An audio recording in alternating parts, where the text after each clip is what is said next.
స్తోత్రం, స్తోత్రం, స్తోత్రం. మన ప్రభువును రక్షకుడైన యేసయ్య అతి శ్రేష్టమైన నామములో ఈ ఆరాధన కూడి వచ్చిన మీ అందరికీ నా ప్రేమపూర్వకమైన వందనాలు చెల్లిస్తూ ఉన్నాను. అందరికీ వందనాలు. దేవునికి స్తోత్రం కలుగును గాక.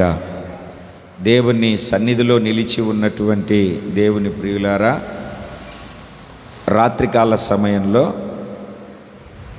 లోయ యువతల మనం ఉన్నాం. లోయ అవతలకి వెళితే ఏ ఆశీర్వాదాలు మన జీవితంలో దాచబడి ఉన్నాయో, లోయ అవతల ఏ అనుభవాలు కలిగి మనము నడిపించబడతామో ఒక్కొక్క విషయాన్ని కృపగలిగినటువంటి దేవుని యొక్క వాక్కులో నుండి మనం వింటూ వచ్చాం. దేవుని మాటలను ఆలకిస్తూ ఉన్నటువంటి దేవుని ప్రియమైన దేవుని పిల్లలారా, ఆ వాక్కులో ఉన్నటువంటి ప్రతి మాట మన జీవితాన్ని ఒక ఉన్నతమైనటువంటి మార్గాలలో నడిపిస్తుంది. ఈ సమయంలో కూడా పరిశుద్ధ బైబిల్ గ్రంథములో నుండి ఒక చిన్న విషయాన్ని ధ్యానించుకోవడానికి పరిశుద్ధాత్ముడు మనందరికీ సహాయమును దయచేయునుగాక. ఆమేన్. ఈరోజు మన ధ్యానము నిమిత్తమై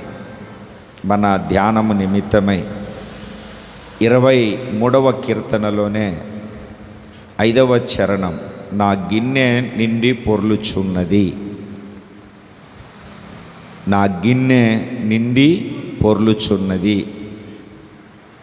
చూడండి, ఈ చదవబడినటువంటి వాక్యంలో, చదవబడినటువంటి లేఖనములో ఈ కీర్తనకారుడు నా గిన్నె నిండి పొర్లుచున్నది,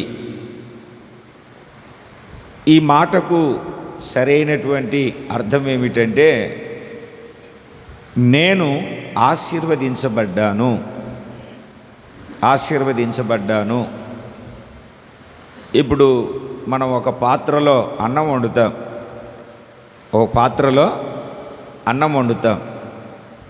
అన్నం వండిన తర్వాత దాన్ని ప్లేట్లో, పళ్ళెంలో పెట్టుకొని తింటూ ఉంటాం. అన్నం వడ్డిస్తూ ఉంటారు. తే తే తే అంటూ ఉంటారు కొంతమంది. ఎంత తెచ్చినా, ఎంత చేసినా కమాన్ రాని, ఇచ్చేయి తెచ్చేయి అంటూ ఉంటారు కదండి. తర్వాత ఆ గిన్నెలో అంతా అయిపోయిన తర్వాత దాన్ని గోకుతూ ఉంటారు. శబ్దాలు వస్తూ ఉంటాయి. అదే ఆ గిన్నెలో, ఆ పాత్రలో మనకు వడ్డించే పలహారం లేదా ఆహారం ఉంటే ఆ శబ్దం వస్తుందా? ఆ శబ్దం వచ్చిందంటే అర్థం ఏమిటంటే అయిపోయింది. కొంతమందికి తెలివి ఎక్కువ, అయిపోకపోయినా శబ్దాలు చేస్తూ ఉంటారు పర్రాపర్రమని. అంటే ఆ శబ్దాలు చేశారు అని అంటే ఇక సాల్లే, ఇక నువ్వు తినింది, ఇక నోరు మూసుకొని ఆ చేతులు నాకేసుకొని వెళ్ళిపోమని. కడిగిన నీళ్ళు వేస్ట్ అయిపోతాయి కదా. దేవుని వాక్యాన్ని ఆలకిస్తున్నటువంటి దేవుని బిడ్డలారా, నా గిన్నె నిండి పొర్లుచున్నది. ఎప్పుడో అలా జ్ఞాపకం చేస్తూ వచ్చాను కొన్ని విషయాలు.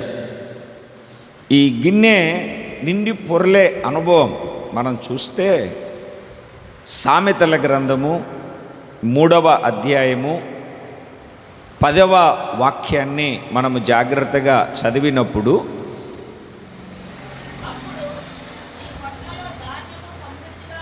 కొట్లలో ధాన్యము సమృద్ధిగా ఉండును, నీ గానుగలలో నుండి క్రొత్త ద్రాక్షారసము పైకి పొరలిపారును. పాత ద్రాక్షారసము కాదు, క్రొత్త ద్రాక్షారసము.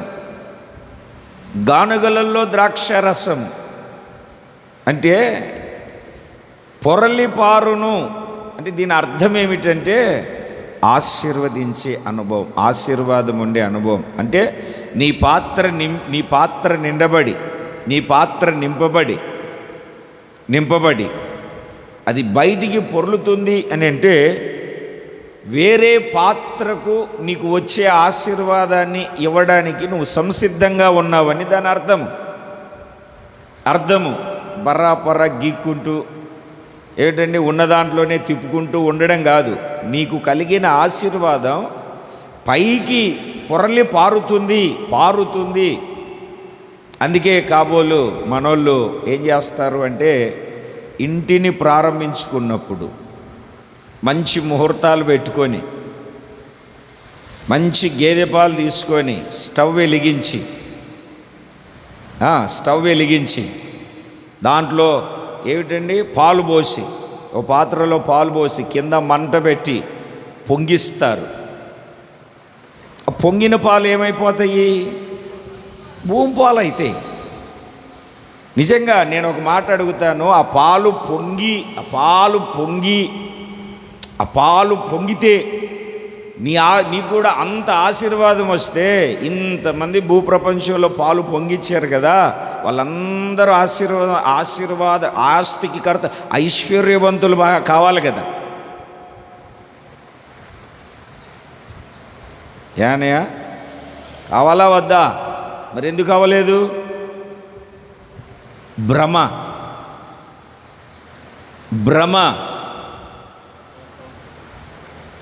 నాకు తెలిసిన మనోళ్ళు కూడా ఉన్నారు, నేనైతే పొంగినని. అర్థమైందా అండి? నేను వచ్చిన తర్వాత పొంగించుకుంటారు వాళ్ళు. స్పెషల్ ఎఫెక్ట్ అన్నమాట ఇది. దేవుని మాటలను ఆలకిస్తూ ఉన్నటువంటి దేవుని బిడ్డలారా, పొర్లుతుంది. క్రొత్త ద్రాక్షారసము గానుగలలో నుండి. దేంట్లో నుండి? గానుగలలో నుండి ద్రాక్షరసం పొంగాలి అంటే పంట పండాలి కదా, వ్యవసాయం చేయాలి కదా, వ్యవసాయాన్ని దేవుడు ఆశీర్వదించాలి కదా. అంటే మనం కష్టపడింది, మనం ప్రయాసపడింది, మనకు ఏది రాదు. పాలు పొంగించుకున్నా, నీళ్లు పొంగించుకున్నా, 5-9 మందో ఆడపడుసులు నీళ్లు పట్టుకొని బెందెత్తుకొని లోపలికి వస్తే అబ్బో కలిసి వస్తుంది అనుకుంటే,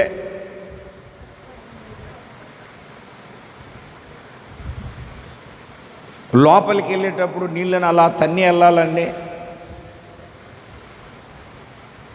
నాకు అర్థం అవ్వట్లేదు. పోనీ కాలువ పొంగి మన ఇంట్లోకి నీళ్ళు వచ్చాయి అనుకోండి, ఎంత సతమతం అయిపోతాం. వచ్చేసి అన్నీ తడిచిపోతే అయిపోయింది. దేవుని మాటలను ఆలకిస్తూ ఉన్నటువంటి దేవుని బిడ్డలారా, పొంగి ఈరోజు కొంచెం చల్లగా ఉన్నట్టు ఉంది. మీరు కూడా మంచిగా ఆలస్యంగా వచ్చారు, చాలా చక్కగా. ఇంకో అరగంట లేట్ అయినా ఏమి ఇబ్బంది లేదు. ఇబ్బంది ఏం లేదు, ఎందుకంటే ఇంటికి వెళ్ళి వండుకునే పని లేదు. దేవునికి స్తోత్రం కలుగును గాక. దేవుని సన్నిధిలో ఎంత టైం హెచ్చిస్తూ ఉంటామో అంత ఆశీర్వాదాలు దేవుడు కలగజేస్తాడు. ఆ సమయానికి విలువను కడతాడు దేవుడు. దేవునికే స్తోత్రం కలుగును గాక. ఇంకొక మాటను కూడా చదువుతారు. యోవేలు గ్రంథము 2వ అధ్యాయము 24వ వాక్యం.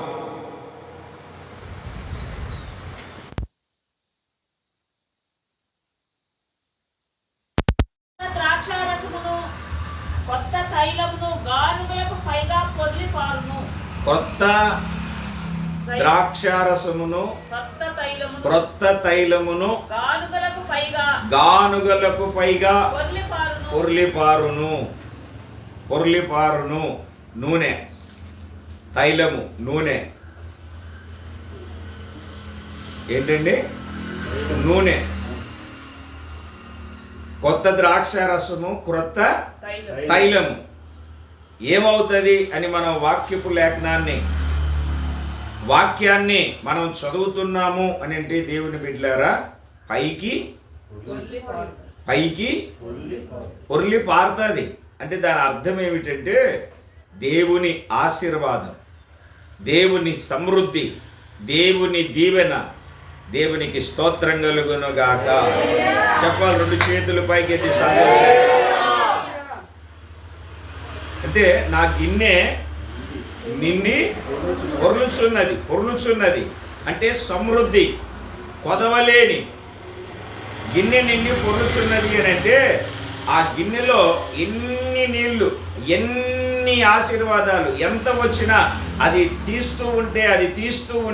తీస్తూ ఉంటే పొరపాటున కూడా ఏమవదు. మళ్ళా గట్టిగా చెప్పునా రమేష్ అన్న, గట్టిగా చెప్పు. తరగదు. ఇక అంతే. అంటే ఒక తరగని ఆశీర్వాదం. అందుకే ఆ కీర్తనాకారుడు ఇది కూడా లోయ అవతలున్న ఆశీర్వాదమే, ఈ మాట కూడా లోయ అవతలున్న ఆశీర్వాదమే. తర్వాత దినాలలో ఇంకా లోయ అవతల ఇంకా కొన్ని ఆశీర్వాదాలు ఉన్నాయి. అవి చెప్పుకుంటూ మనం ఆధ్యాత్మికమైన మనుగడలో ముందుకు సాగుదాం. అసలు ఏమిటి గిన్నె? చూడండి ఒకసారి లూకాసు వార్త 22వ అధ్యాయము 42వ వాక్యాన్ని మనం చదువుదాం. ఏమిటి గిన్నె? 22:42.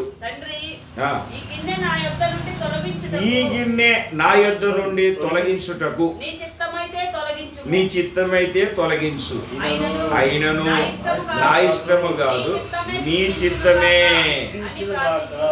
నీ చిత్తమే. అలా తలలు పైకి ఎత్తితే మరి కొద్దిసేపట్లో ఆయన బంట్రౌతులకు యాజకులకు అప్పగించబడతాడు. తెల్లారిన తర్వాత ఆయనను సిలువేస్తారు. అప్పటికి ఎన్నో హింసలు, శ్రమలు అనుభవిస్తారు యేసు ప్రభు. శ్రమలు అనుభవించిన తర్వాత 9 గంటలకు శిలువ మరణలో వేలాడదీస్తారు. 3 గంటలకు చనిపోతారు. ఏ మనుష్యుడు కూడా పొందని, ఏ మనుష్యుడు కూడా అనుభవించలేని ఒక భయంకరమైనటువంటి శ్రమలను ఆయన అనుభవించడానికి వెళ్తూ ఉన్నాడు.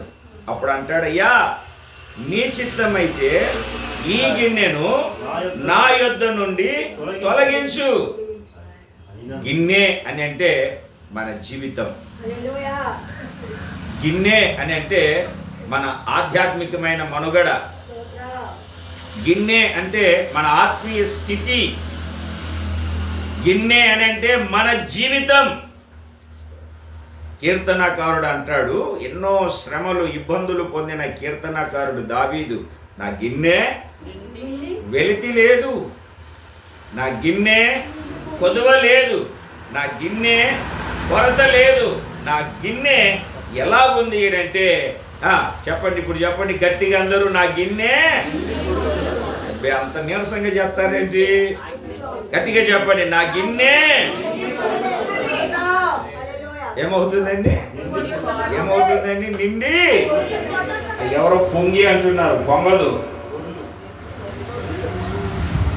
మా పొంగి అలవాటు అయిపోయింది. పొంగిచ్చింది పొయ్యిలో పడితే దేనికి పనికి రాదు, పొర్లుచున్నది. దేవునికి స్తోత్రం కలుగునుగాక. నా గిన్నె నిండి అంటే నీ ఆత్మీయ జీవితం. గిన్నె నీకు సాదృశ్యం. ఇప్పుడు నీ గిన్నె ఆశీర్వాదకరంగా మార్చబడాలంటే, నీ గిన్నె దీవెనకరంగా మార్చబడాలంటే నీ గిన్నెలో ఏముండాలి? నీ జీవితము, నీ ఆత్మీయ స్థితి, నీ ఆత్మ సంబంధమైన జీవితము అనే గిన్నెలో ఏముండాలి?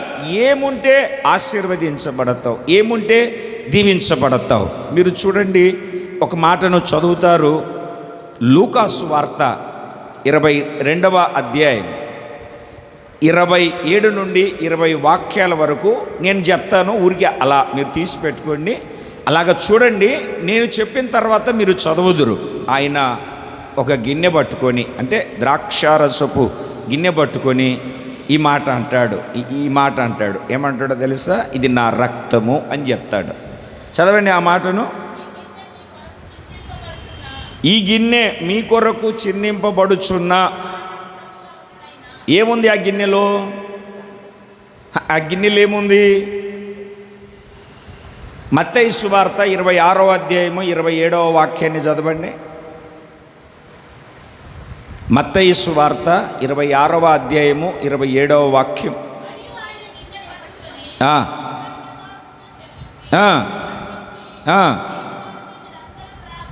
దీనిలోది మీరందరూ త్రాగండి, ఇది నా రక్తము. మరలా 22వ అధ్యాయము 27వ వాక్యము నుండి చదవద్దు, అలా చూస్తూ చూస్తూ చూస్తూ రండి.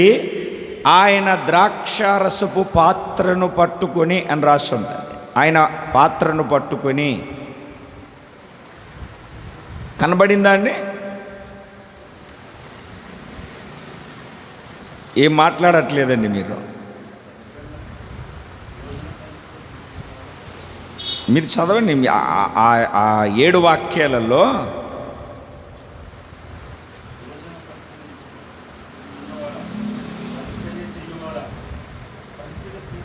ఇరవై వాక్యాన్ని చదవండి ఒకసారి. భోజనమైన తర్వాత ఏం పట్టుకోనండి? గిన్నెయు పట్టుకొని. ఏం పట్టుకోనండి? చెప్పట్లేదు మీరు. గిన్నె పట్టుకొని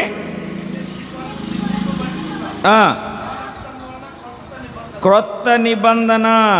చూడండి 18వ వాక్యాన్ని మనం చదివితే, దేవుని రాజ్యము వచ్చు వరకు నేను ద్రాక్షరసము తాగనని మీతో చెప్పుచున్నాను. పిమ్మట ఆయన రొట్టెను పట్టుకొని 20వ వాక్యంలో ఆ ప్రకారమే భోజనమైన తర్వాత ఏం గిన్నె? ఆ గిన్నెలో ఏముంది?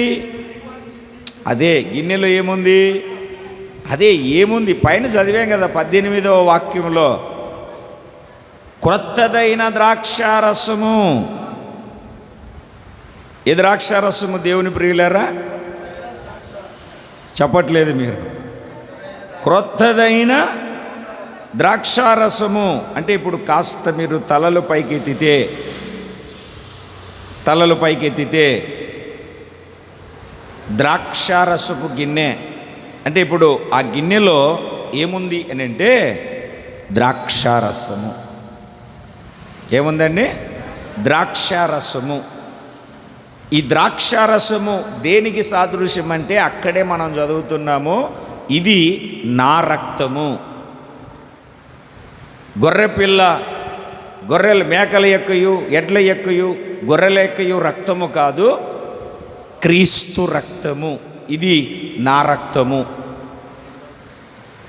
మనందరి కోసము చిందించబడుచున్న ఏమిటండి? పాప క్షమాపణ నిమిత్తము అనేకుల కొరకు చిందించబడుతున్న యేసయ్య రక్తము, క్రొత్త నిబంధన రక్తము, నిబంధన రక్తము.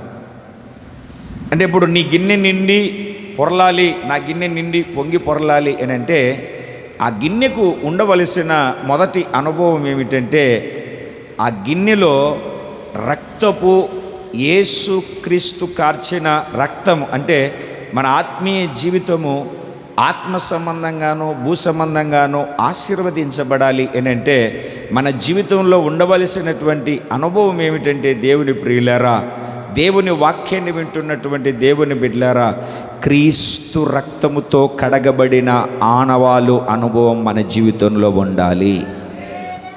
పాపమును ఒప్పుకొని విడిచిపెట్టి పశ్చాత్తాపడి ప్రభువు కొరకు సాక్షిగా జీవించే ఒక ఉన్నతమైనటువంటి అనుభవం మన ఆధ్యాత్మికమైనటువంటి మనుగడలో మనము కొనసాగించబడాలి.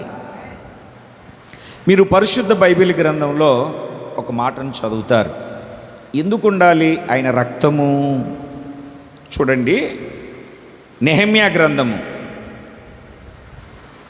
1వ అధ్యాయము 11వ వాక్యాన్ని చదువుతారు.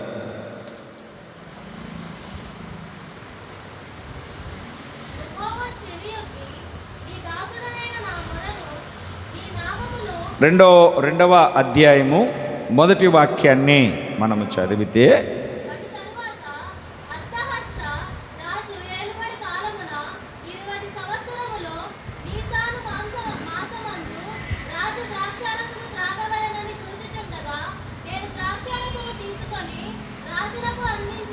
నేను ద్రాక్షారసము తీసుకొని రాజునకు అందించి తిని.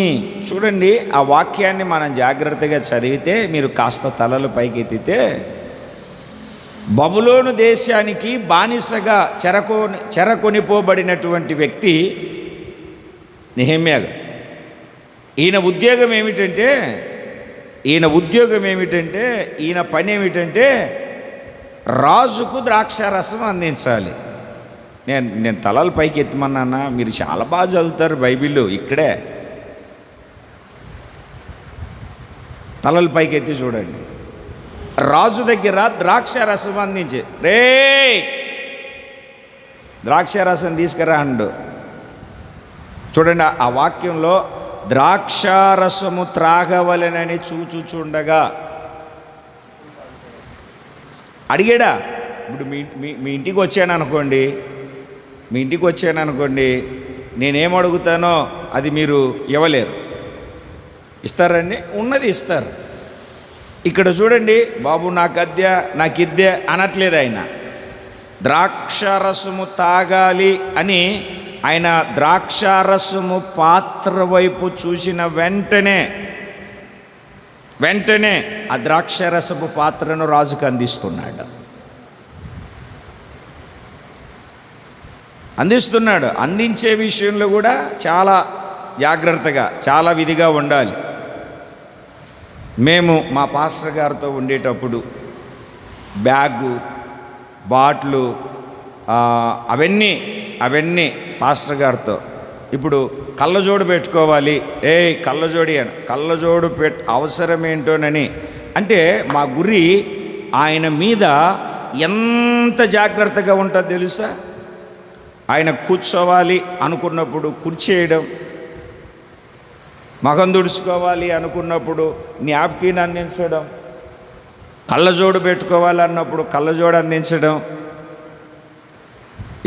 నీళ్ళిరా అని అడిగేదిలా, నీళ్లు తాగాలి అనుకున్నప్పుడు ఆ నీళ్ళ పాత్రను లేదా బాటిల్ని అందించడం. మీకు అర్థమవుతుంది నేను చెప్పేది? ఎంత జాగ్రత్తగా కనిపెట్టుకొని ఉండాలో తెలుసా? ఎంత జాగ్రత్తగా, ఎంత మెలకువ కలిగి ఉండాలో తెలుసా? అందుకే ఈ గిన్నె ఆశీర్వదించబడవలసిన దాంట్లో ఆశీర్వదించబడింది. ఈ రోజున నీ గిన్నె నిండి పొంగి పొరలాలంటే నీ జీవితంలో కూడా ద్రాక్షారసపు పాత్రను రాజుకు అందించే, మనము కూడా పాపానికి బానిసలుగా అమ్ముడుపోయిన మనలను దేవుడు విడిపించాడు, తన యొద్ద నిలబెట్టుకున్నాడు. ఇప్పుడు ఈ పాత్ర, ఈ జీవితం ద్రాక్షారసముతో నింపబడిన పాత్ర, అంటే యేసయ్య రక్తముతో నింపబడిన, కడగబడిన, పరిశుద్ధపరచబడిన, సమస్త కల్మషమును, దోషమును, అపవిత్రతను, పాపమును ప్రాయశ్చిత్తము పొందిన, కడగబడిన ఒక పాత్రలాగా ఈ గిన్నె, ఈ జీవితం, ఈ ఆధ్యాత్మికమైన స్థితి మలచబడాలి, మార్చబడాలి. దేవునికి స్తోత్రం కలుగునుగాక. ఏం చేయబడాలి? మార్చబడాలి, మలచబడాలి. అప్పుడు ఆశీర్వదించబడుతుంది. ఈ పాత్ర నిండి పొంగి పొర్లుతూ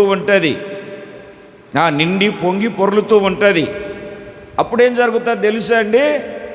ద్రాక్షారసపు పాత్రను రాజుకు అందించగలిగేవాడిగా నీ జీవితం మలుచుకుంటే, అష్టాశస్త రాజా, అర్థాశస్త రాజు, ఆయన రాజు అయితే మన రాజు ఉన్నాడు, యేసురాజు. ఆయనకు ఈ జీవితం ప్రక్షాళన చేయబడి రక్తముతో కడగబడిన ఒక జీవితాన్ని మనము మన రాజు చేతులకి అప్పగిస్తే, ఆయన నెహెమ్యా గారు ద్రాక్షారసం, రాజు చూచుటంగా ద్రాక్షారసం తాగాలి అనుకుంటూ ఉండగా టప్మని తీసేసి, అయ్యా తీసుకున్నానని అందించాడు. ఈయన ద్రాక్షారసపు పాత్రనే కాదు చూసింది, ఆయన అందించేవాడిని మొహాన్ని చూశాడు. ద్రాక్షారసాన్ని తాగాలని చూస్తుండగా నెహెమ్యా గారు తీసుకెళ్ళి ద్రాక్షారసాన్ని ఆయనకు పాత్రనిచ్చాడు. లటక్కును పట్టుకొని తాగాలి కదా, తాగాలా లేదా? మొహాన్ని చూశాడు. అర్రే ఇన్ని రోజులైంది నువ్వు నా దగ్గర ఉండబట్టి, ఏ రోజు నీ ముఖం ఇంత విచారంగా లేదే, నీకేమైనా వ్యాధి కలిగిందా? అయినా జబ్బుతో వచ్చింది కాదు, నీ గుండెల్లో ఏదో వేదన ఉంది, నీ మనస్సులో ఏదో బాధ ఉంది, నీ మనస్సులో ఏదో కలవరం ఉంది, నీ మనస్సులో ఏదో బాధ, వేదన, కలవరం ఉంది. చూస్తున్నాడు ఆ వ్యక్తిని, ముఖాన్ని చూస్తూ ఉన్నాడు. అప్పుడు ఆయన నెమ్మదిగా, అయ్యా ఏం లేదు, నేను ఎందుకున్నా ఉపవాసం? శేషించిన జనము శ్రమల్లోనూ నిందల్లోనూ ఉన్నారయ్యా, యెరూషలేము ప్రాకారాలు పడద్రోయబడ్డాయ్యా, నా పితరులుండు పట్టణం గుమ్మలు కాల్చబడ్డాయ్యా, సమాధులు కూడా అగ్నిచేత కాల్చబడ్డాయ్యా అని చెప్పాడు. అవునా, మరి ఏంటి సంగతి? ఏం లేదు, మీరు సెలవు ఇప్పిస్తే నేను వెళ్ళేవి కట్టుకొని వస్తానయ్యా. సరే వెళ్ళు. సరే వెళ్తున్నాను, కానీ మా మందిరానికి, మా ఇంటికి దూలాలు, మ్రానులు ఇవన్నీ మీరు ఇస్తే తీసుకెళ్ళి కట్టుకుంటానయ్యా. కట్టుకుంటానయ్యా. దేవుని వాక్యాన్ని ఆలకిస్తున్నటువంటి దేవుని బిడ్డలారా, జాగ్రత్తగా గమనించండి. ద్రాక్షారసపు పాత్రను అందిస్తే ఆ పాత్రను అందుకున్న రాజు ఆ వ్యక్తి యొక్క ముఖ కవలికను చూసి ఆయనకు ఏం కావాలో అది అన్నీ అనుగ్రహించి పంపించాడు. అలాగే మనము దేవునికి పాత్రను అందించే మన జీవితాన్ని ఒక పరిశుద్ధమైన జీవితంగా మలచుకొని, అలా ఆ విషయంలో వాక్యము ద్వారా, ఉపదేశం ద్వారా కట్టబడినటువంటి వారమై రాజుకు విలువైనటువంటి పాత్రను అందించే ఒక వ్యక్తిలాగా మన ఆత్మీయ జీవితంలో ఒక పరిశుద్ధంగా, పవిత్రంగా, యోగ్యమైన వానిగా మార్చబడితే, నాకు ఇది కావాలి అని అడగనక్కర్లే, నీకేం కావాలి అని చెప్పి దేవుడు నిన్ను అడిగే ఒక రోజును దేవుడు నియమించి పెట్టి ఉన్నాడు. మనం మలుచుకోవాలి మన ఆధ్యాత్మికమైన జీవితాన్ని, మనం కట్టుకోవాలి మన ఆత్మ సంబంధమైనటువంటి జీవితాన్ని. అప్పుడు మన జీవితం ధన్యకరంగాను, మన గిన్నె నిండి పొంగి పొర్లేదిగాను మార్చబడుతుంది. దేవునికి స్తోత్రం కలుగును గాక. రెండు చేతులు పైకెత్తి గట్టిగా దేవునికి స్తోత్రం చెబుతాం.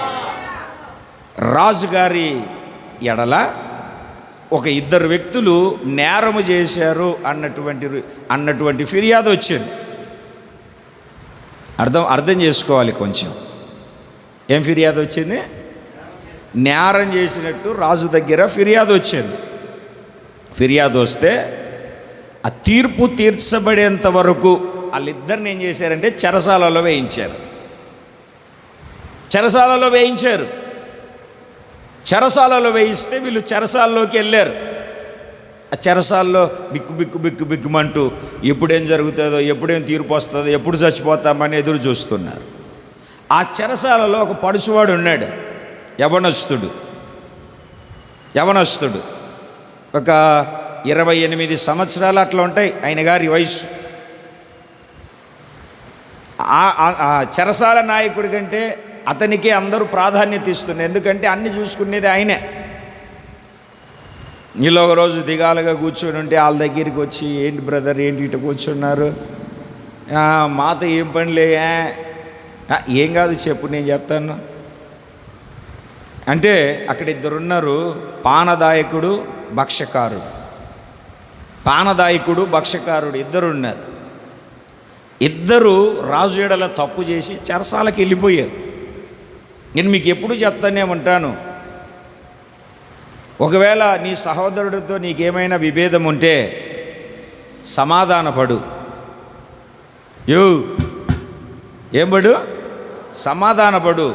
సమాధానపడకపోతే ఏం జరుగుతుందంట? ఏం జరగదు. నీ ద్వారా ఇబ్బంది పడ్డ వ్యక్తి ఆయనకు మొరపెడతాడు న్యాయాధిపతి బంట్రౌతును పంపిస్తాడు. బంట్రౌతు వచ్చి నిన్ను బంధించి చెరసాలలో పడేస్తాడు.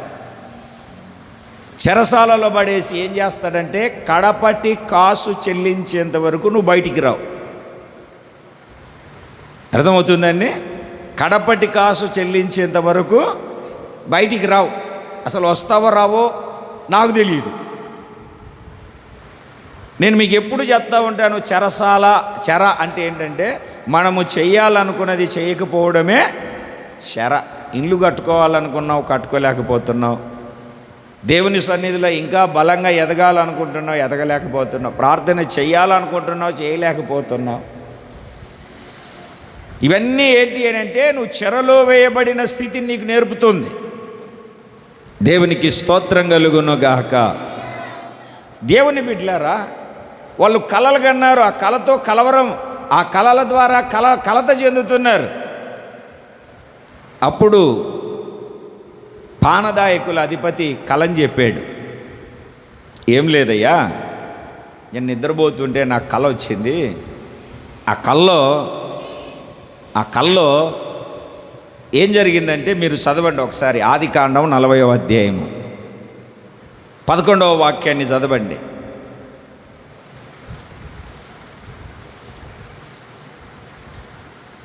అదే ప్రకటనల గ్రంథం తర్వాత ఉంటుంది చూడండి. చేతిలో ఉండేది ఆ ద్రాక్ష ఫలములు నేను పట్టుకుని ఫరో గిన్నెలో వాటిని పిండి ఆ గిన్నె ఫరో చేతికి ఇచ్చిందని తన కలను అతనితో వివరించి చెప్పాను. చదువు. అప్పుడు యోసేపు దాని భావం ఇదే. ఆ పైన 9వ వాక్యాన్ని కూడా మనం చదివితే, అప్పుడు పానదాయకుల అధిపతి యోసేపును చూచి నా కలలో ఒక ద్రాక్షావల్లి నా ఎదుట ఉండెను.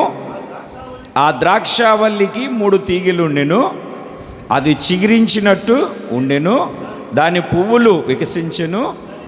దాని గెలలు పండి ద్రాక్షాఫలములాయెను. మరియు ఫరో గిన్నె నా చేతిలో ఉండెను. ఆ ద్రాక్షారసములు ఆ ద్రాక్ష ఫలములను నేను పట్టుకొని ఫరో గిన్నెలో వాటిని పిండి ఆ గిన్నెను ఫరో చేతికి ఇచ్చి తినని తన కల అతనితో చెప్పాను. ఏం లేదయ్యా, 3 తీగలు ఉన్నాయి కదా, 3 రోజులు నీ ఉద్యోగం నీకు మరలా ఇవ్వబడుతుంది. నీవు చెరసాల్లో నుండి బయటికి వస్తావు, మరలా నీ ఉద్యోగం నీకు ఇవ్వబడుతుందని కలభావాన్ని చెప్పేశాడు. అర్రరే, అనవసరంగా కసురుకున్నట్టున్నానే అని చెప్పేసి భక్ష్యకారుల అధిపతి కూడా ఏం చెప్పాడు అని అంటే ఆయన కళను కూడా చెప్పాడు. దేవుని మాటలను ఆలకిస్తున్నటువంటి దేవుని బిడ్డలారా, ఈయనకేం చెప్పాడంటే 3 గంపలు 3 దినాలు కాకులు వచ్చి అవి తిన్నాయి. అవి తినాల్సింది ఎవరు? రాజు తినాలి. ఆ గంపలో పలు విధములైనటువంటి భోజన పదార్థాలు ఎవరు తినాలి? రాజు తినాలి.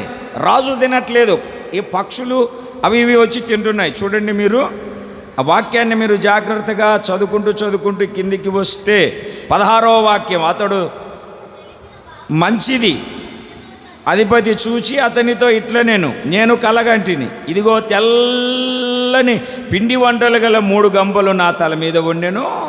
మీది గంపలో ఫరో నిమిత్తము సమస్త విధములైన పిండి వంటలు ఉండెను. పక్షులు నా తల మీదనున్న ఆ గంపలో నుండి వాటిని తీసుకొని నేను చూడెను. ఏం లేదు అబ్బాయి, 3 గంపలు 3 రోజులు నిన్ను ఉరేస్తారు, నీ చాప్టర్ క్లోజ్ అని చెప్పాడు. అర్థం చేసుకోవాలి. కాస్త తలలు పైకెత్తి నన్ను చూడాలి మీరు. అర్థమవుతుందా? కొంచెం అర్థం చేసుకోవాలి. ఈయనకు వచ్చిన కళ ఏమిటంటే ఒక ద్రాక్షావల్లి ఆయన ఎదుట నిలబడింది. ఆ ద్రాక్షావల్లి ఆయన ఎదుట నిలబడింది. మనము యోహాను సువార్త 15వ అధ్యాయం 1వ వాక్యములో నేను నిజమైన ద్రాక్షావల్లిని అంటాడు యేసుక్రీస్తు. అంటే ఇప్పుడు పానదాయకుల అధిపతి యొక్క కలలో ద్రాక్షావల్లి నిలబడింది. ఏమిటి ఆ ద్రాక్షావల్లి అని అంటే మన ప్రభు అయినటువంటి యేసుక్రీస్తుకు సాదృశ్యము. ఆ ద్రాక్షావల్లికి 3 తీగలు ఉన్నాయి. ఆ 3 తీగలు 3 రోజులకు సాదృశ్యం చెప్తే, ఆధ్యాత్మికమైనటువంటి జీవితంలో పరిశుద్ధాత్ముడు నా హృదయంలో ఉంచిన మాట, ఆ 3 త్రిత్వానికి సాదృశ్యంగా మనకు కనబడుతుంది. దేవునికి స్తోత్రం కలుగును గాక. అడుగుతా, ఈ వారం మీ ఇంటికి వచ్చి అడుగుతా, త్రిత్వానికి సాదృశ్యంగా కనబడుతుంది.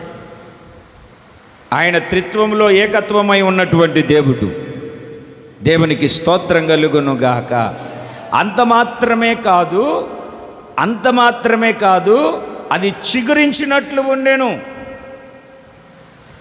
చిగురిస్తుంది అని అంటే దాంట్లో జీవం ఉందని అర్థం.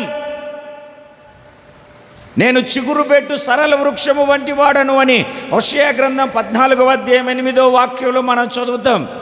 చిగురు జీవానికి సాదృశ్యం.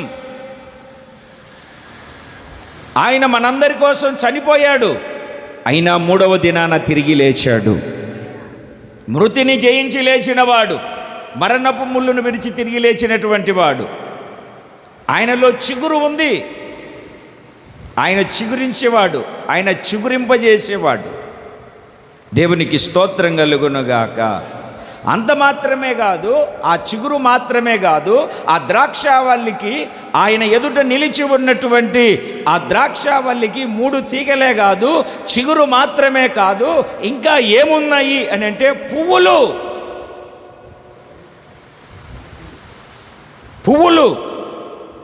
వికసిస్తూ ఉన్నాయి. మొగ్గలు కాదండి, పువ్వులు వికసిస్తూ ఉన్నాయి. పువ్వు వికసించిందనుకో మంచి వాసన వస్తుంది. పువ్వులు వికసిస్తే మంచి వాసన వస్తుంది. మంచి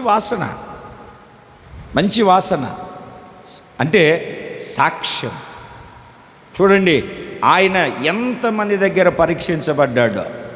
జనముల మధ్య పరీక్షించబడ్డాడు, తన స్వజనుల మధ్య పరీక్షించబడ్డాడు, యాజకుల ఎదుట పరీక్షించబడ్డాడు, అధికారుల ఎదుట పరీక్షించబడ్డాడు, రాజుల ఎదుట పరీక్షించబడ్డాడు. ఎంతమంది దగ్గర పరీక్షించబడినా ఆయనలో పాపం ఉంది అని ఎవరు నిరూపించలేకపోయారు. పువ్వు సాక్ష్యము కలిగినటువంటి జీవితానికి నాయందు పాపం ఉందని మీలో ఎవరైనా నిరూపించగలరా, స్థాపించగలరా అని ప్రపంచానికి సవాలు విసిరితే, ఆయన విసిరిన సవాలు ఎదుట ఏ రాజ్యము, ఏ ప్రభుత్వం, ఏ వ్యక్తి ఎవరు నిలబడలేకపోయారు. నా దేవుడు పరిశుద్ధుడు. ఆయన పరిశుద్ధుడు గనక ఆయన పిలిచిన, ఆయన యొద్దకు వచ్చిన ప్రతి ఒక్కరిని పరిశుద్ధంగా ఉండమని చెప్పే దేవుడు ఆయన పరిశుద్ధుడు, పవిత్రుడు, పాపులలో చేరక ప్రత్యేకించబడినటువంటి వాడు ఆయన. దేవునికి స్తోత్రం కలుగునుగాక. చెప్పాలంటే ఒకసారి గట్టిగా. అంత మాత్రమే కాదు, ఆ ద్రాక్ష వల్లికి 3 తీగలు, చిగురు, పువ్వులు మాత్రమే కాదు, గెలలు. ఎంత పెద్ద గెలొచ్చి ఉంటుందో. వెళ్ళి ఈ పానదాయకుల అధిపతి ఆ ద్రాక్ష గెలలో నుండి, అంటే ఒక ఫలభరితమైనటువంటి జీవితం, ఆ గెలలో నుండి కొన్ని ద్రాక్ష పళ్ళు తీసుకుని ఏమిటండి ఆ ఫరో యొక్క పాత్రలో పిండి ఆయనకు అంది. అయ్యా తాగయ్యా అని. చూడండి, కాస్త తలలు పైకెత్తండి. పానదాయకుల అధిపతి, భక్ష్యకారుల అధిపతి. ఈయనకు కల వచ్చింది. పానదాయకుల అధిపతి కలలో ద్రాక్ష చెట్టు, భక్ష్యకారుని కలలో పిండి వంట. ఎప్పుడు తిండే ఇంకీటికి, ఎప్పుడు తిండే ఇంకా. ఈ కళ్ళలోనేమో 3 తీగలు, ఈ కళ్ళలోనేమో 3 గంపలు. ఈ కళ్ళలోనేమో ద్రాక్ష గెలలో ఉన్న ఫలములను తీసుకొని పిండి ఆయనకు అందిస్తున్నాడు. ఈయన కళ్ళలోనేమో పక్షులు వచ్చి, ఎవరొచ్చి, పక్షి అంటే ఎవరు? సాతానుగాడు విత్తనాల ఉపమానంలో కొన్ని విత్తనాలు చల్లినప్పుడు త్రోవ పక్కన పడ్డాయి. ఎవరు వచ్చి తిన్నారు? పక్షి. మీరు మార్కు సువార్త 4వ అధ్యాయం ఇంటికి వెళ్ళిన తర్వాత చదివితే ఆ పక్షి సాతాను అని రాసి ఉంది. వీడు చేసిన పిండి వంటలు రాజు తినాలి, రాజు కదా అందించాల్సింది, రాజు కాదు తినింది ఎవరు? అపవాది. పక్షులు తిన్నాయి. దేవుని మాటలను ఆలకిస్తున్నటువంటి దేవుని బిడ్డలారా, ఆ ద్రాక్షారసపు పాత్ర చెరలో ఉన్నటువంటి ఇతన్ని, ఆ ద్రాక్షారసపు పాత్ర చెరలో ఉన్నటువంటి పానదాయకుణ్ణి విడిపించి, కోల్పోయిన తన ఉద్యోగాన్ని మరలా తనకు అప్పగించి, తాను ఏ స్థితిలో మొదట ఉన్నాడో ఆ స్థితిని ఇచ్చి గణపరిచింది. అదే గంపలు ఏం చేసాయి అంటే, ఆ పక్షులు వచ్చి తిని ఇతన్ని ఉరి తీసేటట్లుగా, ఉరి పోయించుకునేటట్లుగా, ఉరి తీయబడేటట్లుగా, ఇతనికి శిక్ష విధింపబడేటట్లుగా చేసింది. అందుకే మన పాత్రలో ఏముండాలి, మన పాత్రలో ఏముండాలి అని అంటే ద్రాక్షారసం ఉండాలి. ద్రాక్షారసం ఏం చేస్తుందంటే, నువ్వు చెరలో ఉన్నా, నువ్వు శిక్షలో ఉన్నా, నువ్వు నిందలో ఉన్నా, అవమానంలో ఉన్నా నిన్ను విడిపించి బయటికి తీసుకొని వస్తుంది. బయటికి తీసుకొని వస్తుంది. అందుకే ఆ పాత్రలో ద్రాక్షారసం ఉండాలి. ఈ జీవితంలో ద్రాక్షారసం ఉండాలి. అంటే మన ఆత్మ సంబంధమైనటువంటి జీవితంలో చెరలో ఉన్నటువంటి మన స్థితిలో దేవుడు ఒక గొప్ప విడుదల, విమోచన కలగజేసి, విడిపించి విమోచన కలగజేసి మనకు దేవుడు ఒక ఉన్నతమైనటువంటి స్థితిని దేవుడు కలగజేస్తాడు. 2 చేతులు పైకెత్తి గట్టిగా దేవునికి స్తోత్రం చెబుదామా? ఈరోజు కొంచెం అర్థం చేసుకోవడానికి కొంచెం ఇబ్బంది కలగచ్చు. మొదటి పాయింట్, నా గిన్నె చూసారా? ఆ మాట కూడా చెప్పట్లేదు మీరు. నాకు ముక్కలు ఎక్కువ వేయలేదు, నాకు 4 ముక్కలు రాలేదు, ఒకటే వచ్చింది. గిన్నెలో ఏముంది? నా గిన్నె నిండి, నీ గిన్నె నిండి పొరలాలంటే నీ గిన్నెలో ఏముండాలి? ఏంటి ఆ ద్రాక్షారసం? యేసయ్య రక్తం. ఆ గిన్నెలో ద్రాక్షారసం ఉన్నప్పుడు రాజు నీ మనవి ఆలకించి నువ్వు అడిగిందంతా ఇస్తాడు. ఆ గిన్నెలో ద్రాక్షారసం ఉంటే, నువ్వు చెరలో, నువ్వు శిక్షలో నువ్వు ఉంటే ఆ ద్రాక్షారసం నిన్ను విడిపించి బయటికి తీసుకొని వస్తుంది. దేవునికి స్తోత్రం కలుగును గాక. 2వ విషయాన్ని చెప్తాను, మీరు చదవండి. ఇప్పుడు రెఫరెన్సులు ఊరికి అలా చదివిస్తాను. మత్తయి సువార్త 23వ అధ్యాయము 25వ వాక్యం.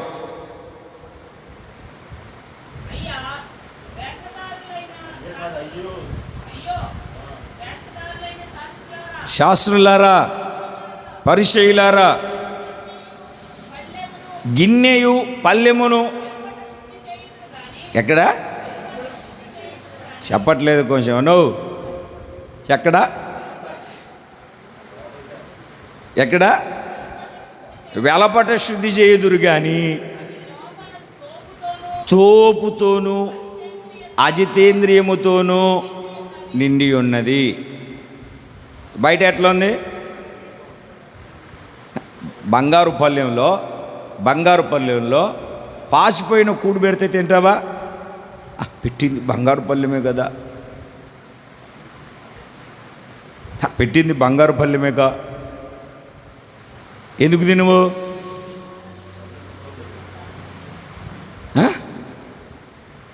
ఎందుకు తినవన్నా? లోపలంతా కుళ్ళిపోయింది, బయట మాత్రం తల ఆడుతుంది. మా ఊర్లో చెప్పేవాళ్ళే, పైన పటారం పైన ఒకటి లోపల ఒకటి. నన్ను దించు, నా గిన్నె నిండాలి, నా గిన్నె పొరలాలి, నా గిన్నె ఎల్లాలి, ఏరులై పారాలి, నదులై పారాలి అంటే అది పైన కడగడం కాదు, లోపల కూడా క్లీన్ చేయాలి. ఏం చేయాలండి? ఏమిటండి, మీకు ఎక్కడికైనా ఫంక్షన్కి వెళ్ళినప్పుడు అర్థమవుతుందండి, ఇస్తర్లు అవి కాగితాలతో చేస్తున్నారు కదా ఇప్పుడు, ఇస్తర్లు కానీ ప్లేట్లు కానీ ఇస్తే మరలా నీళ్లు తెచ్చి కడిగేంత వరకు దాంట్లో ఏ వేసుకోవు. దేవుడు ఇచ్చే శ్రేష్టమైన ఆశీర్వాదము నువ్వు కడగబడకుండా, నువ్వు శుద్ధి చేయబడకుండా, ప్రక్షాళన చేయబడకుండా నన్ను ఆశీర్వదించు అంటే ఇస్తారా? చెప్పరేంటండి? మీ చిన్నపిల్లలు బయట బురదలు ఆడుకొని అప్పటిదాకా ఆ గిన్నెతో మట్టి ఆటలు ఆడుకొని, బురద ఆటలు ఆడుకొని, అమ్మ నాకు దీంట్లోనే కూడు పెట్టంటే పెడతావా అని మూతి మీద పొడిసి,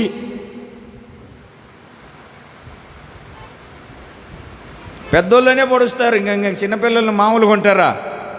వాళ్ళు పళ్ళు ఊడిపోయేంత వరకు పొడిసి పనిహిమాలనోడా, దరిద్రుడా, తలకాయలోనాడా, తెలివిలోనాడా? ఎందుకని ఆ గిన్నెలో బెటరు? శుద్ధి చేయబడాలి. దేవుడు మనకు శ్రేయస్కరమైన ఆశీర్వాదాలు ఇవ్వాలి ఏంటంటే మన పల్లెము ప్రక్షాళన చేయబడిన దానిగా మార్చబడాలి. రెండు చేతులు పైకెత్తి గట్టిగా దేవునికి స్తోత్రం చెబుదాము. లూకాసు వార్త 11వ అధ్యాయం 39వ వాక్యం త్వరగా. మత్తయి సువార్త 15వ అధ్యాయం 19వ వాక్యం చదవండి. లూకాసు వార్త 11:39. ఇట్లా నేను గిన్నెయు పల్లెమును వెలుపట శుద్ధి చేస్తారు కానీ చెడుతనముతోను నిండి ఉంది. అయ్యో వేషధారులారా, గుడికి వస్తే భక్తి రంజని, బయటికి వెళ్తే సినీ రంజని.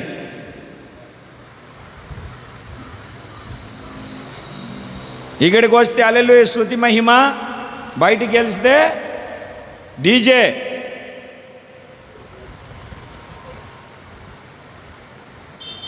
దేవుడు చూడట్లే. ఇక్కడేమో శుభ్రంగా వచ్చి కూర్చుంటాం, ఇంటికి వెళ్ళి పొద్దునుండి సాయంత్రం వరకు సినిమాలు, సీరియల్, లోపల అంతా నిండిపోయాడు. నన్ను ఆశీర్వదించు నాయనా, నేనెందుకు నిన్ను ఆశీర్వదిస్తాను నాయనా అంటుంటాడు ఆయన. నువ్వు కడుగు, ముందు పాత్రను కడుగు. బయట నిలువుటంగిలేసారు చాలా దర్జాగా. ఏమిటంటే టీవీగా. అమ్మో ఇల్లు ఎట్లాంటి వాళ్ళు అంటే శాస్త్రులు, పరిచయులు దోమలను వడగట్టి వంటలను మింగే రకం. బైబిల్లోనే ఉంది. కావాలంటే ఇంటికి రండి, లేకుంటే ఫోన్ చేయదులేండి.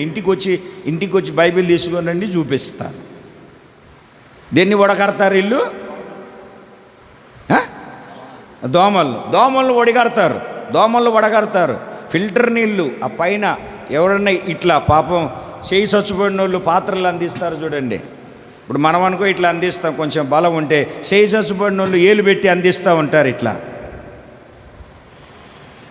తల పైకెత్తి చూడో, ఎట్లా ఇట్లా అందిస్తూ ఉంటారు. అది చూసి తాగరు. 20 సార్లు చూస్తారు. మందు తాగేటోళ్ళని చూసారు ఎప్పుడన్నా మీరు? ఎందుకు చూడరులేండి, మన ఇంట్లోనే ఉన్నారు అట్లాంటి వాళ్ళు ఒకప్పుడు, ఇప్పుడు కాదు.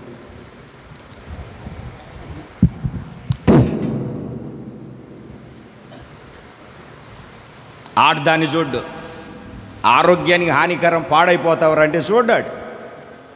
చచ్చిపోయేదాన్ని తాగుతాడు కానీ నీళ్ళను మాత్రం, దప్పికి తీర్చే నీళ్ళను మాత్రం 66 సార్లు టెస్ట్ చేస్తాడు. అవునా కాదా? నా పెద్ద ఆయన చెప్పేవాడు, ఏసన్న గారు, తాగుతాడంట తూతూ అని మోస్తాడంట. తాగడం ఎందుకు, ఊయడం ఎందుకు? అర్థమైందా?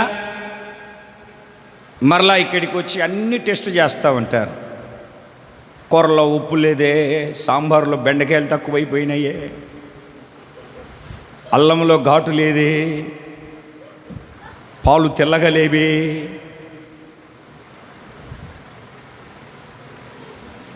ఏంటంటే అండి, దేన్ని వడగడతారు? దోమలను వడగట్టి, దోమ ఎంత వంట ఎంత, దోమ ఎంత వంట ఎంత. మోసపోవద్దు, దేవుడు ఉన్నాడు, ఆయన చూస్తూ ఉన్నాడు. ఈ రోజుకైనా విడిచిపెట్టాల్సినవి విడిచిపెట్టి ప్రభువుకి పవిత్రమైన పరిశుద్ధమైన పాత్రగా మత్తయి సువార్త 15:19. నేను కూడా కొన్ని నీళ్ళు తాగుతా.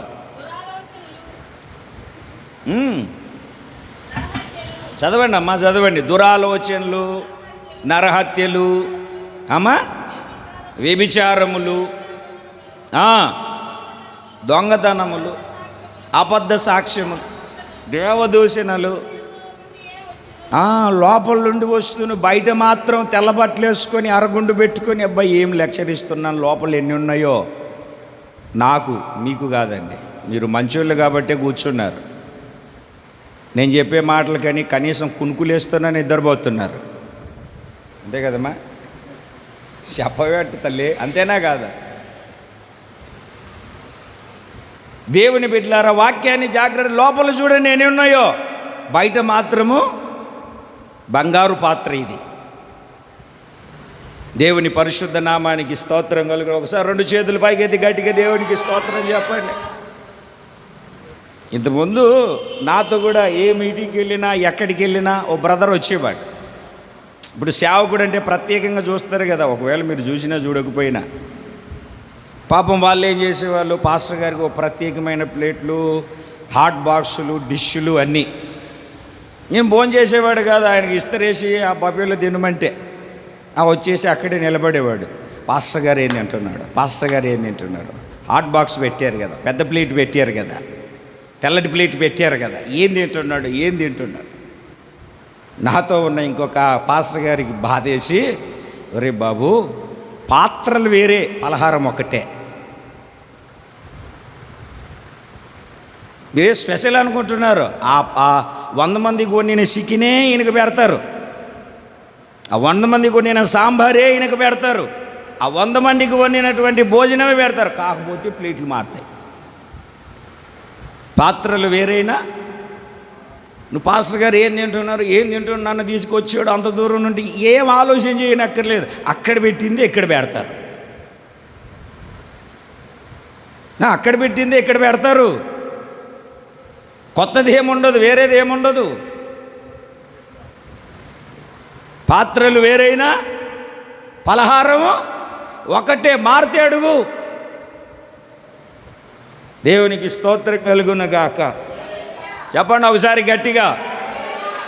మనం అక్కడికి వెళ్ళాం కదండి, ఒక ఆయన ఉండండి మీకు స్నాక్స్, అబ్బే ఇప్పుడు వద్దు, బాగా ఎక్కువైపోయింది, మధ్యాహ్నమే లేటుగా, అబ్బే లేదండి మీకు బజ్జీలు తీసుకొస్తాను, ఆయిల్లెస్ బజ్జీలు తీసుకొస్తాడంట ఆయన మాకు. నువ్వు ఎప్పుడన్నా తీసుకొచ్చావా? ఏ నానే, డేవిడ్ అన్నయ్య, రవి, ఆయిల్లెస్ బజ్జీలు తీసుకొచ్చావా? బజ్జీలు కాలాలంటేనే ఆయిల్లో మునగాలి. ఆయిల్లెస్ బజ్జీలు ఎట్లా ఉంటాయి అని చూస్తే ఆయిల్లే ఉండేవి, ఆయిల్లెస్ ఉండవు బజ్జీలు. అంటే ఒక్కొక్కరి పలహారం, ఒక్కొక్కరి ఆ విధానం, అంటే ఏదో ఒక రకంగా తినిపించాలని ఆయన ఆలోచన. దేవుని మాటలను ఆలకిస్తూ ఉన్నటువంటి దేవుని బిడ్డలారా, లోపల ఈ పాత్ర లోపల ఎన్ని భయంకరమైన, ఎన్ని విపత్తుకరమైన, ఎన్ని భయాందోళనమైనటువంటి విషయాలు లోపల దాచబడి ఉన్నాయో ఒకసారి మీరు జాగ్రత్తగా ఆలోచన చేయండి. అందుకే ఈ పాత్ర ఏం చేయబడాలా? బయట మాత్రమే కాదు, లోపల కూడా ప్రక్షాళన చేయబడాలి. దేవునికి స్తోత్రం కలుగునుగాక. చెప్పాలి 2 చేతులు పైకెత్తి సంతోషంగా దేవునికి స్తోత్రం చెప్పాలి. 2 గిన్నెలు రెఫరెన్స్ చూపిస్తాను, మీరే వివరించుకోండి. ఇంకో గిన్నె మాత్రం అలా టచ్ చేసి వదిలేస్తాను. దీనవృత్తాంతముల 2వ గ్రంథం, త్వరగా దీనవృత్తాంతముల 2వ గ్రంథం 9వ అధ్యాయము 4వ వాక్యం. చదివారా లేదా? భోజన పదార్థములను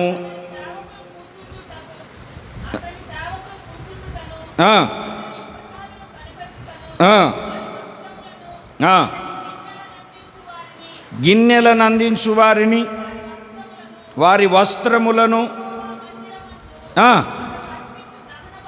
ఆ వాక్యాన్ని మనం జాగ్రత్తగా గమనిస్తే గిన్నెలు. అదే మాటను రాజుల మొదటి గ్రంథము 10వ అధ్యాయము 5వ వాక్యం.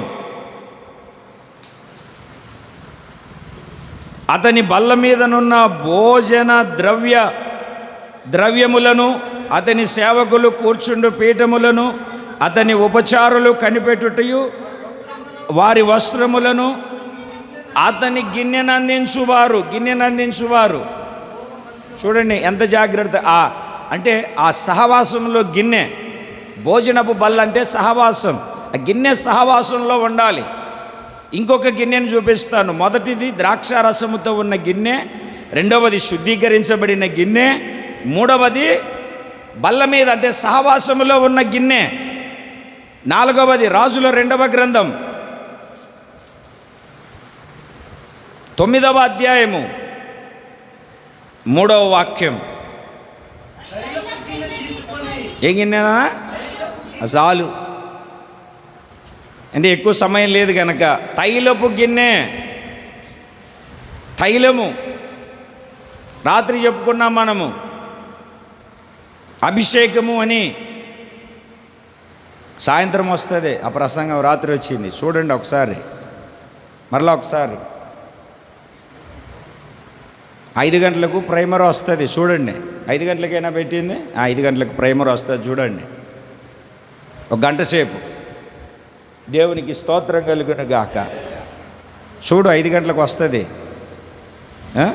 ఊరికి చూసేసి వెళ్ళిపో, మాకు టైం కలిసి రాని 1 గంట. తైలపు అంటే అభిషేకం, అభిషేకించబడిన అనుభవం. అక్కడ అభిషేకిస్తాడు రాజుగా. ఆ విషయాలను నేను వివరంగా చెప్పట్లేదు. ద్రాక్షారసపు గిన్నె, శుద్ధీకరించిన గిన్నె, బల్ల మీద ఉన్న గిన్నె, తైలపు గిన్నె. 5వ గిన్నె చెప్తాను. మత్తయి సువార్త 10:42.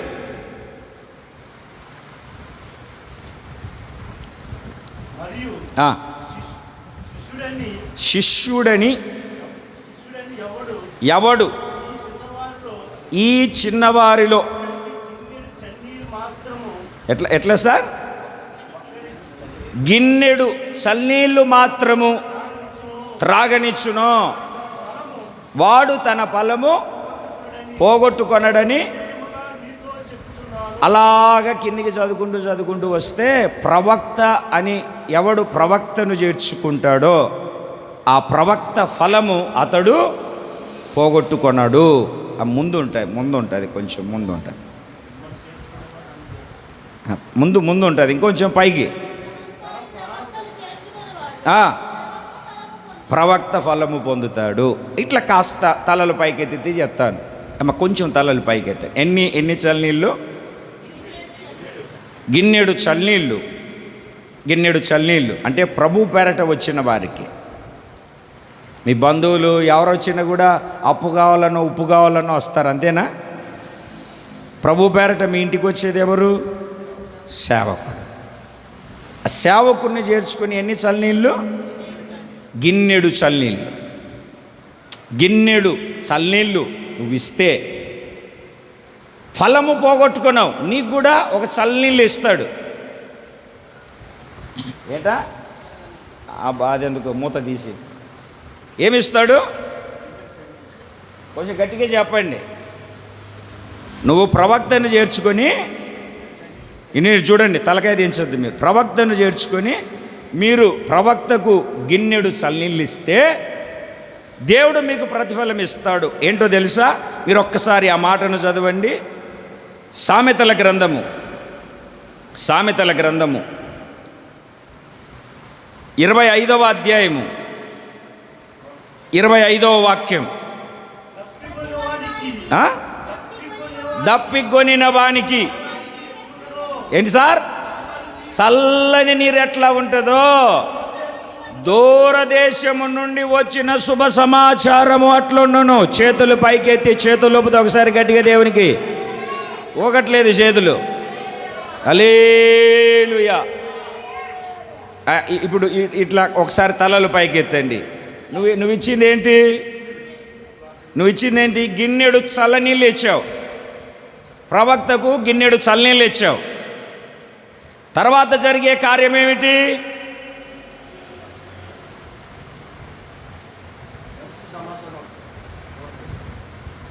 తర్వాత నీకు ఇచ్చే చల్లనీళ్ళు ఏంటి? దూరదేశం నుండి శుభ సమాచారం. నీకు అర్థమైందండి? నువ్వు ఇచ్చేది ప్రభువు పేరట వచ్చిన చిన్నవాడిలు, చిన్న పిల్లోడికైనా, చిన్న వాళ్ళకైనా. అందుకే పెద్దలు నేర్పిన ఒక ఉన్నతమైనటువంటి పరిచర్య మార్గం ఏమిటంటే, వచ్చిన వెంటనే గ్లాస్ నీళ్ళు ఇవ్వడం. నీళ్ళు తాగుతారా? డ్రింకు తాగుతారా? భోజనం చేస్తారా? చేస్తారా కాదు, తెచ్చి పెట్టాలి, చేసినా చేయకపోయినా. అర్థమవుతుందండి? నువ్వు గిన్నెడు చల్లనీళ్ళు ఇస్తే నీకు కూడా చల్లనీళ్ళు ఇవ్వబడతాయి. ఆ చల్లనీళ్ళ పేరే శుభ సమాచారము. ఇంతకాలం చేదు సమాచారం, ఇంతకాలం ఏమిటండి? సరైనటువంటి సమాచారం, ఇంతకాలము ఆత్మ సంబంధమైన సమాచారము వినని నీ జీవితంలో ఇక మీదట శుభ సమాచారము విందువుగాక. అంటే నీ జీవితంలో చల్లనీళ్ళు అంటే పరిచర్యకు, ప్రవక్తకు, ఒకటి ప్రవక్తకు, ప్రభు పేరట వచ్చు వారికి, పరిచర్యకు సహకరించే, ఉపయోగపడే. అర్థమవుతుందని? నాకు దప్పిగ్గా ఉన్నప్పుడు చికెన్ బిర్యానీ పెడితే ఏ ప్రయోజనం ఉండదు. దప్పికొనినప్పుడు నీళ్ళే ఇవ్వాలి. అర్థమైందండి? నేను తర్వాత చేస్తాను అని వాయిదాలు వేయకుండా దేవుని పనిలో కానీ పరిచర్యలో కానీ గుప్పిలు విప్పేటట్టుగా, సహకరించేటట్లుగా, పరిచర్య ధర్మము జరిగించబడి క్రీస్తు సువార్త సరళముగా ప్రకటించబడినట్లుగా నువ్వు సహకారిగా దేవుని సన్నిధిలో నిలబడగలగాలి. నువ్వు గిన్నెడు చల్లనీళ్ళు ఇస్తే నీకు కూడా చల్లనీళ్ళు ఇవ్వబడతాయి. ఇంకా లోతుగా తర్వాత దినాలలో ఈ చల్లనీళ్ళను గురించి మనం నేర్చుకుందాం. మొదట నీ గిన్నె నిండి పొంగి పొరలాలంటే, నీ గిన్నె నిండి పొరలాలి అని అంటే ద్రాక్షారసపు గిన్నెగా ఉండాలి. తర్వాత శుద్ధి చేయబడిన గిన్నెలాగా ఉండాలి. బల్ల మీద సహవాసంలో ఉండే గిన్నెలాగా ఉండాలి. తైలముతో నింపబడిన, అభిషేకించబడిన గిన్నెలాగా ఉండాలి. ఐదవది చల్లనీళ్ళు ఇచ్చే, సేవకు సహకరించగలిగే ఒక గిన్నెలాగా ఉండాలి నీ జీవితం. దేవునికి స్తోత్రం కలుగునుగాక. ఇంతవరకు దేవుడు మనతో మాట్లాడినందుకే 2 చేతుల పైకెత్తి బిగ్గరగా దేవునికి స్తోత్రాలు చెల్లిద్దామా? రేపు మంగళవారం 1వ తారీఖు రాత్రి వాగ్దాన కూడిక ఉంటుంది. మంగళవారమా బుధవారం? 1వ తారీఖు బుధవారమా? మంగళవారం 1వ తారీఖు వాగ్దాన కూడిక ఉంటుంది. మరలా వచ్చే శనివారము రాత్రి 7 గంటలకు శుద్ధీకరణ కూడిక ఉంటుంది. అందరు రావాలి. వచ్చే ఆదివారము ప్రభు బల్లారాధన కార్యక్రమం ఉంటుంది. ప్రభు ద్రాక్షరసపు పాత్ర. ఈ విషయాలు గమనించండి. సహవాసంలో ప్రోత్సాహకరంగా, సహవాసం కొరకు ప్రయాసపడేవారిగా, సహవాసంలో కలిసి నిలిచి ఆరాధించే వాళ్ళలాగా మనముండి ముందు కొనసాగించబడదాం.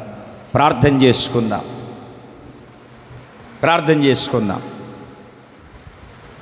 అందరూ మోకరించండి.